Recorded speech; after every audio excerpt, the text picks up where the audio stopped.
ಜಾತಿ ಧರ್ಮಗಳ ತಾರತಮ್ಯವಿಲ್ಲದೆ ಅನ್ನ ಅಕ್ಷರ ಆಶ್ರಯ ನೀಡುವ ಮೂಲಕ ಸಮಾಜಕ್ಕೆ ಸಾವಿರಾರು ಮುತ್ತು ರತ್ನಗಳನ್ನು ನೀಡಿರುವ ಶ್ರೀ ಶಿವಕುಮಾರ ಮಹಾಸ್ವಾಮೀಜಿಗಳಿಗೆ ಭಾರತ ರತ್ನ ಪುರಸ್ಕಾರ ನೀಡಿ ಗೌರವಿಸಬೇಕು ಎಂದು ಡಿಸಿಎಂ ಡಿಕೆ ಶಿವಕುಮಾರ್ ಅವರು ಕೇಂದ್ರ ಸಚಿವ ರಾಜನಾಥ್ ಸಿಂಗ್ ಅವರ ಮೂಲಕ ಕೇಂದ್ರ ಸರ್ಕಾರಕ್ಕೆ ಮನವಿ ಮಾಡಿದರು.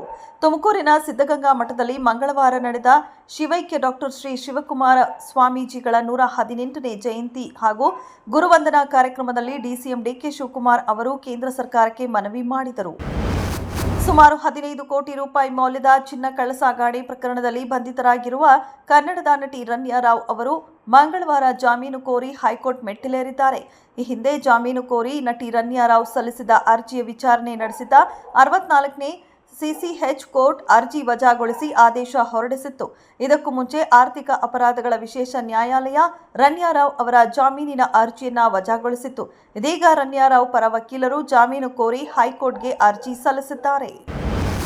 ಜಂಟಿ ಸಂಸದೀಯ ಸಮಿತಿ ಪರಿಶೀಲನೆಗೆ ಒಳಪಟ್ಟಿರುವ ವಕ್ಫ್ ತಿದ್ದುಪಡಿ ಮಸೂದೆಯನ್ನು ಕೇಂದ್ರ ಸರ್ಕಾರವು ನಾಳೆ ಲೋಕಸಭೆಯಲ್ಲಿ ಮಂಡಿಸಲಿದೆ ಎಂದು ಮೂಲಗಳು ತಿಳಿಸಿರುವುದಾಗಿ ವರದಿ ಮಾಡಿದೆ.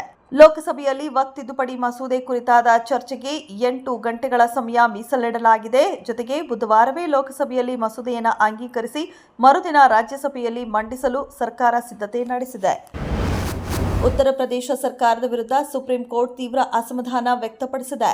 ಯೋಗಿ ಆದಿತ್ಯನಾಥ್ ನೇತೃತ್ವದ ಸರ್ಕಾರ ಹಾಗೂ ಪ್ರಯಾಗ್ರಾಜ್ ಅಭಿವೃದ್ಧಿ ಪ್ರಾಧಿಕಾರಿಗಳ ನಡೆಗೆ ಸುಪ್ರೀಂ ಕೋರ್ಟ್ ಅಸಮಾಧಾನ ವ್ಯಕ್ತಪಡಿಸಿದ್ದು ತರಾಟೆಗೆ ತೆಗೆದುಕೊಂಡಿದೆ. ಪ್ರಯಾಗ್ರಾಜ್ ಅಭಿವೃದ್ಧಿ ಪ್ರಾಧಿಕಾರ ಹಾಗೂ ಸರ್ಕಾರ ಬಲ ಪ್ರಯೋಗದ ಮೂಲಕ ತೆರವು ಕಾರ್ಯಾಚರಣೆಗಳನ್ನು ಕೈಗೊಂಡಿದೆ ಎಂದು ಆಕ್ಷೇಪ ವ್ಯಕ್ತಪಡಿಸಿದೆ.